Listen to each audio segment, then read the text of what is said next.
For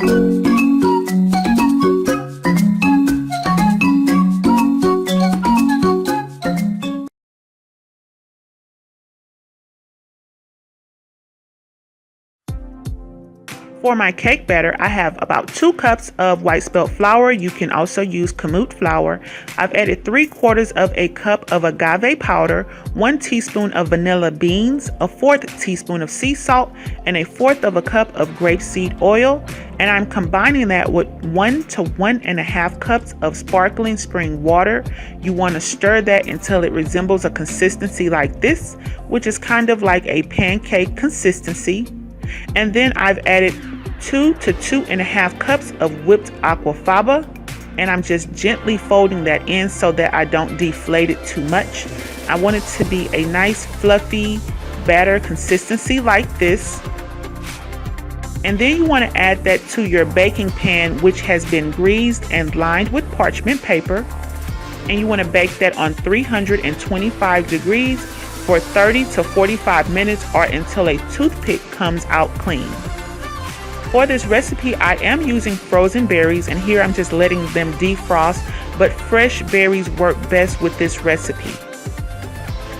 So I'm also going to be making my crumble topping, which is 1 cup of spelt flour, 1/3 cup of date sugar, 1/3 cup of agave powder, a 1/2 teaspoon of Ceylon cinnamon, a few dashes of sea salt, and a 1/4 cup of grapeseed oil. You want to combine that until it's nice and crumbly like this, and set that aside to add to your cake.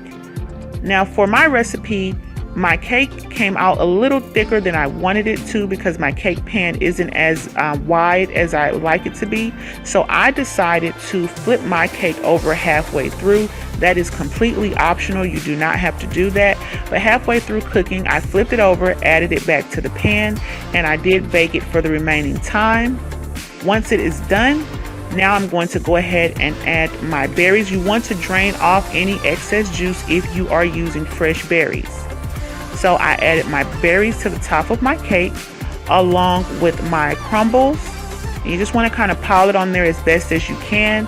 And you want to bake that on 350 degrees for an additional 15 to 20 minutes or until your crumbles are nice and golden brown. Then you want to let this cool at room temperature for 1 to 2 hours. And then I let it cool for an additional hour in the refrigerator before adding my icing. I will have a link at the end of this video as well as in the description box for the icing. So I added my icing and I refrigerated that for another 2 hours before slicing it. And this is what it looks like once I removed it from the pan after it had been refrigerated for 2 more hours. And I recommend letting it cool at room temperature for about 15 minutes before serving, but that's completely optional.